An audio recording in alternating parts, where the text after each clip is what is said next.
Hello, everyone. We're here today to talk about something a little different.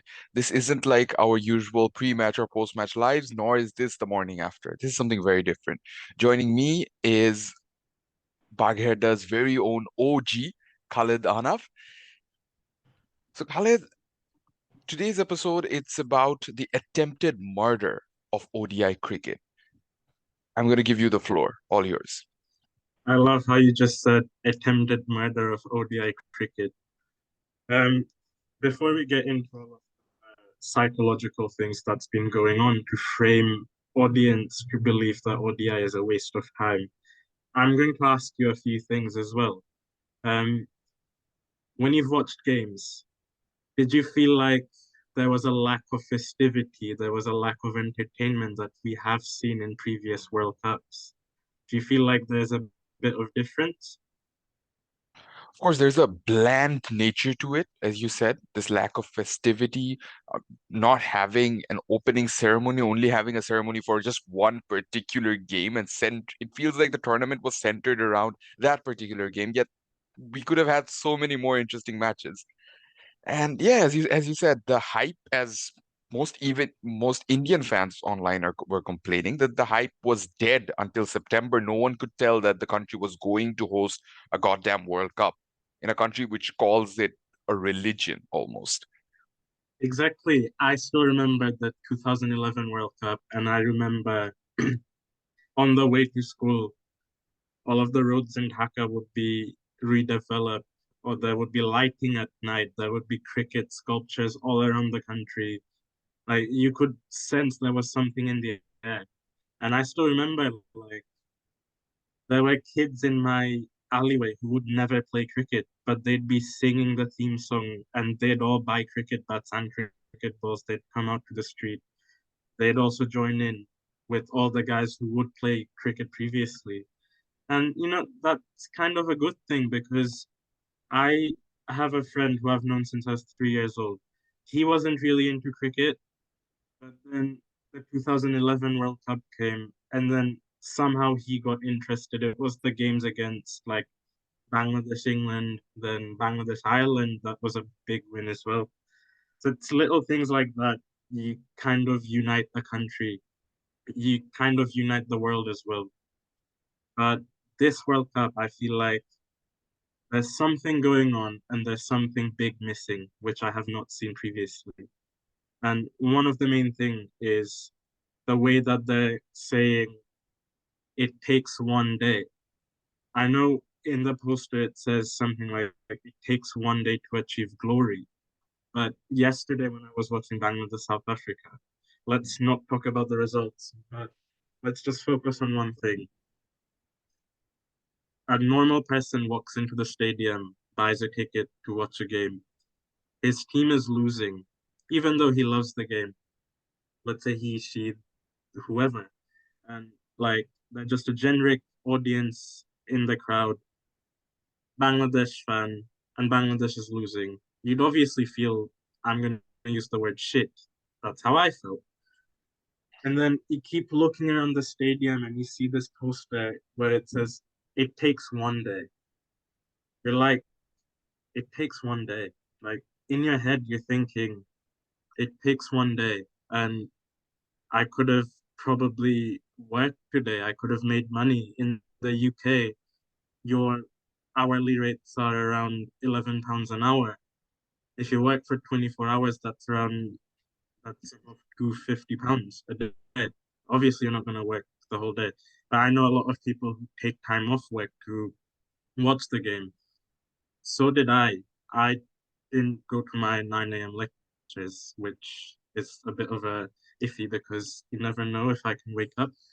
But to a general audience, when you see that and you start questioning it takes one day, and then you think about the time when cricket was exciting. Now, think about an Indian audience who'd probably watch the IPL regularly. And like, we can obviously say that they are probably they probably have the highest number of fans throughout the world. And obviously that's where the demand is. And this World Cup, by saying it takes one day, it is kind of showing that IPL is just an exciting version. It's so quick, it doesn't take your whole day. You're not wasting your day or your time, even if your team loses, because there is a form of excitement. Um, I don't know how many people who've watched The Great Cricketer in Australia. The Great Cricketer into like they brought in Gaurav Kapoor. Now I remember as a little kid when Sony 6 used to broadcast cricket in Bangladesh, and that was the 2007 World Cup. It was a World Cup in West Indies, and the cricket games in Bangladesh were at like ungodly hours of 3 a.m. And I still remember just staying up in the living room with my granddad and my older brother.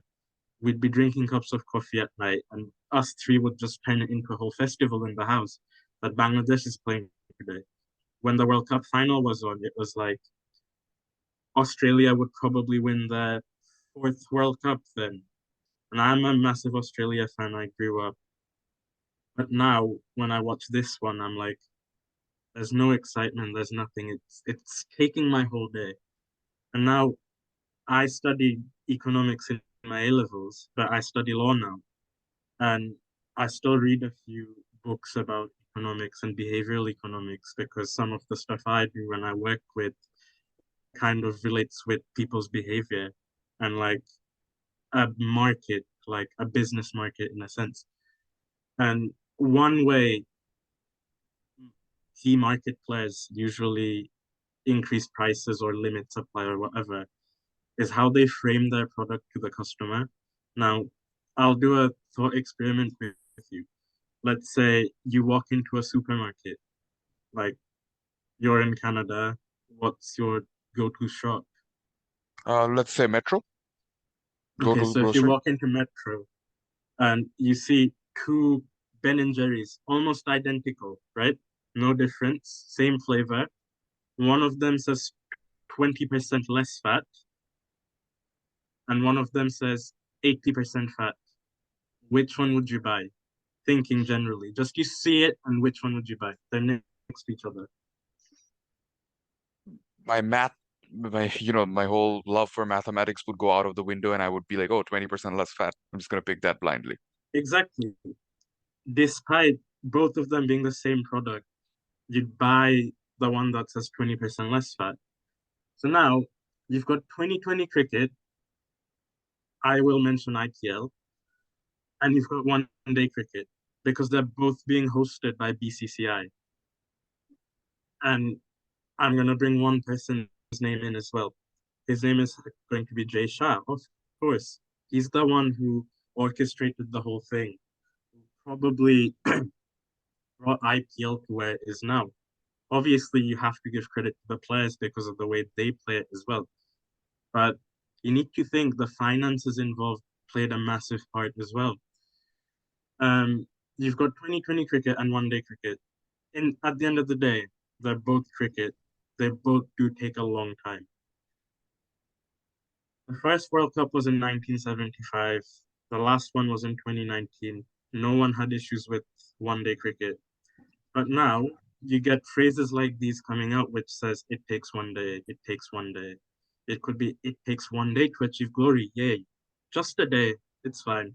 But then sometimes the mass people, they're gonna read it like it takes one day. They're gonna start questioning the whole nature of the game. And then you're slowly going to go towards 2020 cricket, which probably takes really less time, obviously less than one day. You've got 50 overs aside. In a sense, it's more than a test match in a day because you've got 90 overs for the whole one day for 5 days. But one day has 100 overs. It used to have 60 back in the day. No one had a problem with it. And now you're coming out with stuff like this. It's just, I don't know. I just wanted to bring an awareness into the cricket fans of Bangladesh. Like, I don't want us to feel this format is dying out, give up on cricket because this is a beautiful game. And a lot of the stuff that's been said in, like I mentioned, in The Great Cricketer, when Gaurav Kapoor said, only something happens in the first 10 overs and the last 10 overs. And then the middle overs, it's just the same. You're going to have a run rate of six if you're 6 or 7, 7 or 7.5 and 8 if you're batting really well. It's really predictable. Or you get wickets. Even then, like, there's been so many games when we've all been on the edge of our seats. I really think it's wrong to disregard the complete format just because there is another format which is less and which is more exciting in a way. But one day cricket is still exciting. And I just wanted to say that it is not a waste of a day. And I think cricket enthusiasts should unite to preserve the beauty and tradition of the format before it is too late and before it actually dies out. Because I don't know, in the next 10 years, we might not even watch one day cricket. Look at what's happened to Test cricket now. You will get good games, and if you're going to keep going this way, who knows, maybe 2020 will be a longer format one time. And I hope it doesn't come to this. The thing about Test cricket is there's been a lot of conversations in the past about Test cricket possibly dying, but Test cricket makes it through everything because A, it's a traditional format, and ICC, BCCI, ECB, the Australian Cricket Board, everyone knows that, to preserve Test cricket is worth it because Test cricket is, end of the day, what holds multiple generations of fans together still. And it's the one selling point of cricket being the whole, traditional sport, which ODIs unfortunately somehow don't serve anymore. And that seems to be a problem with all these boards. I know we love to talk about BCCI and some of the things they've done wrong. What if we address something different? Let's talk about the ECB, for example. Let's talk about Australia even.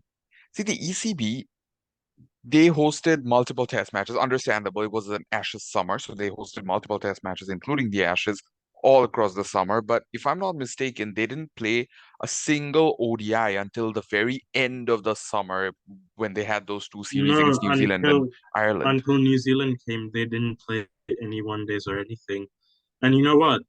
Test cricket here actually holds a good audience because it's just a traditional thing here. Because if you come here, like Kibriya Bhaiya in the podcast as well, he's played cricket here as a pro. He's noticed this as well. We still play with a red ball, even if it's a one-day game, and we still have a traditional tee. Like I feel like in a sense, this country is actually producing players to play Test cricket. Last time I was in Bangladesh was after my GCSE exams when I was 16, and I called up my coach from Dhanmondi Cricket Academy and I said, "Can I come down to just bowl in the nets because I don't want to be off for a month and a half and then come back to the UK to start playing out of nowhere." So I went in, I took my kit with me, and I had like red balls with me. Walked into the net with a red ball, and they're like, "Red ball's gone. We don't use red balls in club cricket anymore." And that's when I thought, and the coaches there were also teaching the bowlers the one day line and length types of variations. But at that age, you should really look at Test cricket. And as a bowler, personally speaking, what kind of helped me was when I was playing, we used to train with the red ball in DCA. And you wet put, top of off stump, restrict the batsman. Don't even think about bowling variations unless you go into a match. And that's one thing I've noticed as well. So here you have something which is actually preserving all sorts of format of the game. And Test cricket here is actually exciting. Everyone watches it, but I don't know what's going on right now. I mean, we've had so many good performances as well, especially when we played in New Zealand and we beat them at New Zealand's home. And I think that was a big win. But how many cricket fans really watched that? And if this is the way it's going to go, we are kind of giving into the framing that people who have other like agendas other than the game, which definitely is money and profits. If we give into their framing, it will shape our perspectives and opinions. Like we're not going to care about test cricket or one-day cricket later on down the line. And like I said, framing is one of the theories used by Richard Thaler. He's a Nobel laureate. He won the Nobel Prize in, I think it was mid 2010s, probably. It was in behavioral economics for his theory of nudge. It's like when key market players are nudging consumers to do what they want us to do so that we give in and they can obviously make profits. If we stop one day cricket, obviously IPL is going to gain the market and then they're going to dominate. And obviously, let's say, person named Jay Shah will probably get more profits in his pocket. Absolutely. And, teams like England, Australia, India, even New Zealand for that matter, not playing a single ODI from May to August. Like India played one ODI series that was against the West Indies, a team that didn't even qualify for the World Cup. Australia, England, even New Zealand didn't play an ODI series during this time. How bizarre is that in a World Cup year? That I know. It's just I feel like Test cricket is one of the foundations for every other format, isn't it? And once you stay in the traditional game, you do want to break out. And in a sense, in Test cricket, you're kind of applying more technique and skill, and especially with it being a mental game. Test cricket is obviously a test of your patience and your mentality towards how you're going to approach every single ball, rather than thinking, oh, in 10 overs we should be here, next 30 will be here, in the last 10 ideally we want to score 100. But in Test cricket, you're thinking every ball, like you're battling to survive, you're looking to score runs, you're looking to put up a big lead because you don't want your opponent to have a short lead and bat for 2 days. You've got so much to think about. And when you bring that to the shorter format, it kind of makes the shorter format easier. Like, think about it. You're going to sit an exam of it. You've been a student very recently, and I'm still a student. Before you go into the exam, you're obviously going to revise all of the topics. Then you walk into the exam hall, and then one or two big essay question comes in, and it's like, oh, I've done it all before.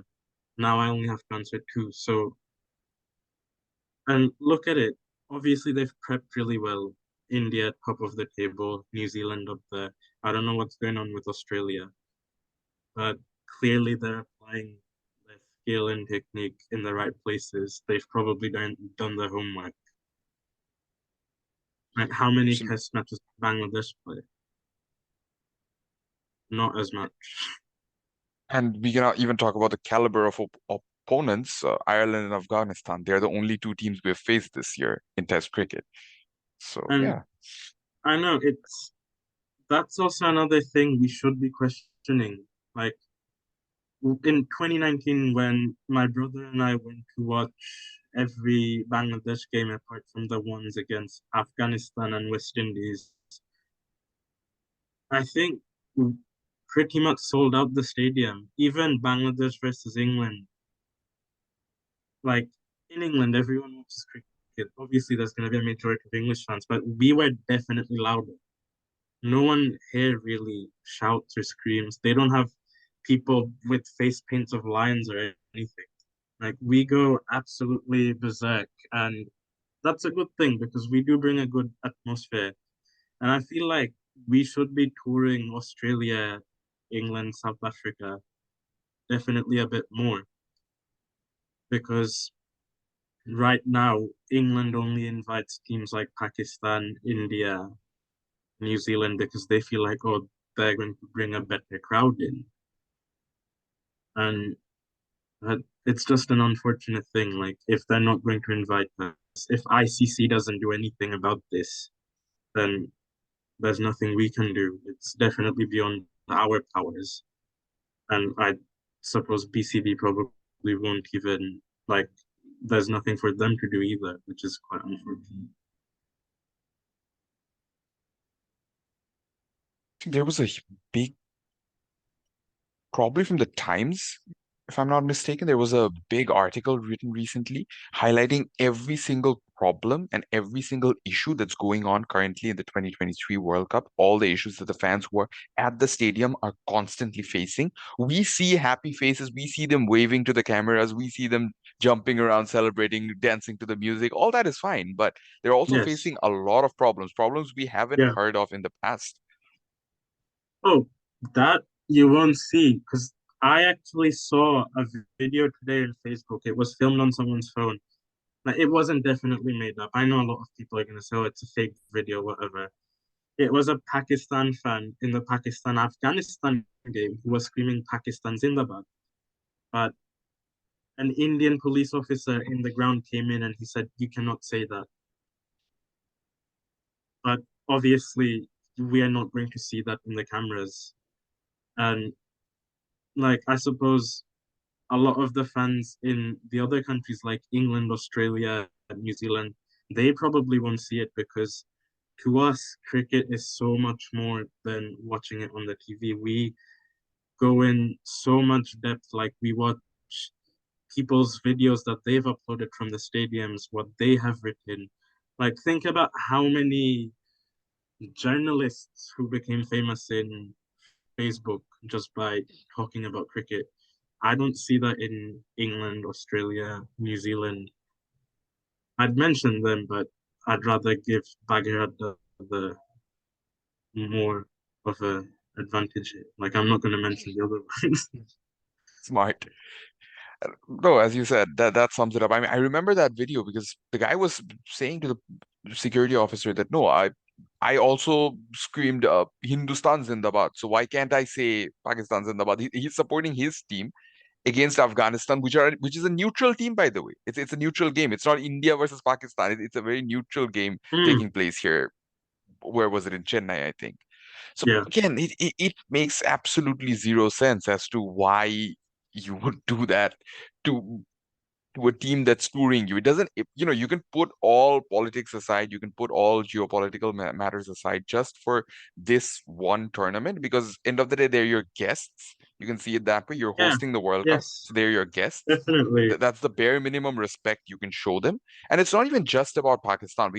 I wish it was just about Pakistan, but no, there are plenty of other problems going on in this World Cup, problems which are inexcusable because the Indian fans are the ones who are saying now a lot of them might disagree in the comments, but mass majority of the comments are from Indian fans saying that these are problems we don't see during the IPL. During the 2 months of the IPL, the No, organization is near perfect. We don't see any of these problems. We're seeing them now. When we expect better organization, we expect better management, that's when we're seeing these problems. So it's absolutely ridiculous. But again, here's the thing.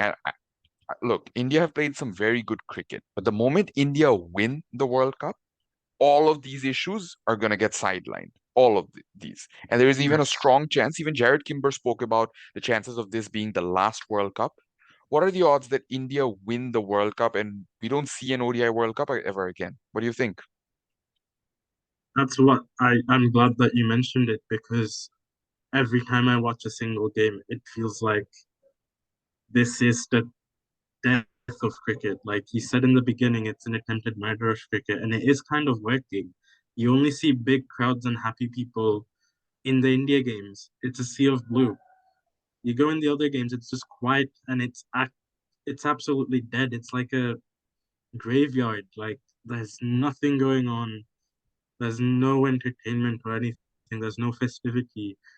And I do agree with Jared Timber there. Like there could be a possibility of this being the last one day World Cup because if they're framing the audience by saying it takes one day and you're making them think about this whole game is a waste of time, the next 4 years, who knows, more people are going to start thinking about,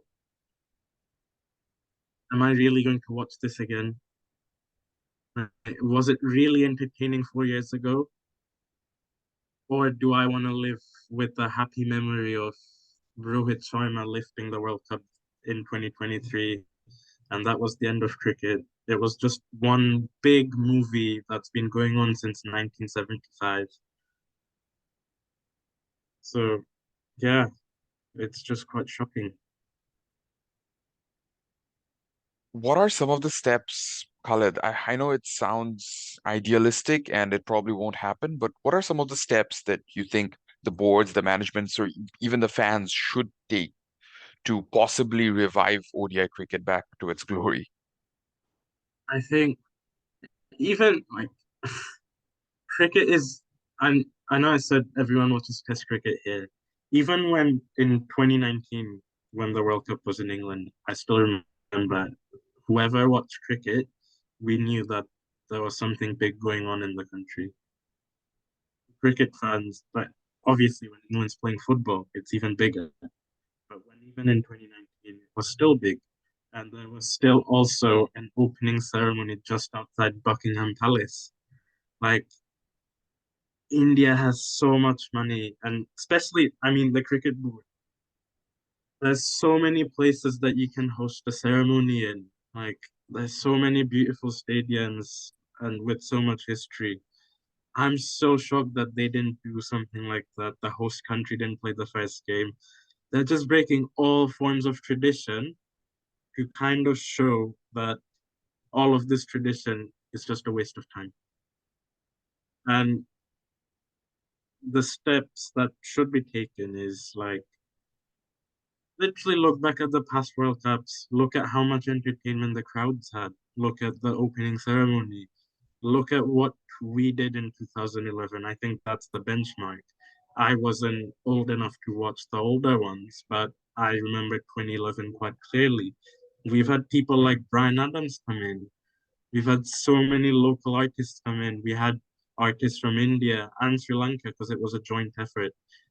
And am actually a firm believer in like if you want to host a World Cup, host it in the continent, but make sure it's like India, Bangladesh, Sri Lanka, India, Pakistan, Bangladesh. Make sure it's a joint group of countries, not just one big country who already has a massive market with the IPL, whose sole objective is probably to make profits through the IPL. Because to them, this World Cup is probably a lost project. And that like ICC should take some steps where they make a World Cup for everyone and not just India, or not just one particular country who has other motives than playing the game how it should be played and not making it entertaining. Thank you very much, Khaled. I think you've summed up everything beautifully. And I hope we can only so. hope. Look, as fans of cricket, we can only hope that all three formats survive and thrive in harmony. Something we saw in the 2010s. It happened. It's not something we're making up in an ideal situation. It actually Mhm. happened. So we're hoping we can go back to that. We're not gonna only think along the commercial lines because at one point, we said this in one of our previous videos as well, that at one point, if you're gonna keep chasing the money is gonna dry up. Cricket isn't football. It's not a limitless cash cow. It's going to dry up at one point. And then you might have to revert back to square one and start all over again. You're better off just continuing with what you have right now and trying to see how you can make changes which cater better to the existing norms of cricket rather Even than like just constantly modifying everything. the fact that West Indies couldn't play in the World Cup, Zimbabwe couldn't play. Why are we still playing the format of 10 teams playing each other? Like in 2015, we had two groups. Before that, two groups. We had more teams coming in. Like, look at what Netherlands are doing right now. Look at the upsets Netherlands and Afghanistan are doing. I'm not going to call it upsets because they have rightfully deserved what they have done. Zimbabwe, what if they played and they did something big? Like, we, in a sense, it's actually being limited, and that's one thing we need to avoid. Absolutely. And I think it helped in 2019, I wasn't one to complain about a 10-team World Cup because that was the only World Cup where I felt it helped the smaller teams not take their World Cup position for granted anymore. They were actually fighting for their spot. They were actually trying to improve their cricket and not just throw their face at the World Cup and then Mhm. disappear again for four Yeah. years. But to continue with that format, we've seen that it's not a good idea at all. To not Mm. have West Indies, to not have Zimbabwe, to not even have Scotland, the team that performed exceptionally well in the qualifiers, in both the qualifiers, in fact, 2018 and 2023. And even Ireland, because I know so many of the Scottish and Irish players, they play first class cricket in England. It's definitely a good quality of cricket, and they're definitely quality players. They should be given opportunities in the world stage. And look, I just wanted to come here because in this whole process of whatever is going on, I was just like we spoke in the group chat and everything. I just wanted to say, as audience, we must be mindful of the power of framing in shaping up of our perspectives and opinions. Like, I don't want people to be framed by any opinions from the big players of the World Cup to believe that cricket is a lost cause. It's like they've earned their money, they've done their part, now they're closing the gate behind them. It's just Yeah, ridiculous. and that's all I really had to say. And I hope this is something the audience find interesting because I hope it's something useful that we have probably pointed out. Absolutely. So Thank you thank you once very again, much Khalid. for giving me a space to like just what's it called? Um, just vent out my fear of cricket dying away. Can't let that happen at all. We're doing our small part in trying to keep the sport alive and relevant, but let's see what happens. Hopefully, we'll be having a very, very different discussion 4 years later. And I really to hope all our so. viewers, thank you very much. Stay tuned to Bagada, and more importantly, stay tuned to cricket. I know it's difficult, but we as fans have to somehow keep the sport alive, keep all three formats alive. We do. Thank you. We have more power. Thank you.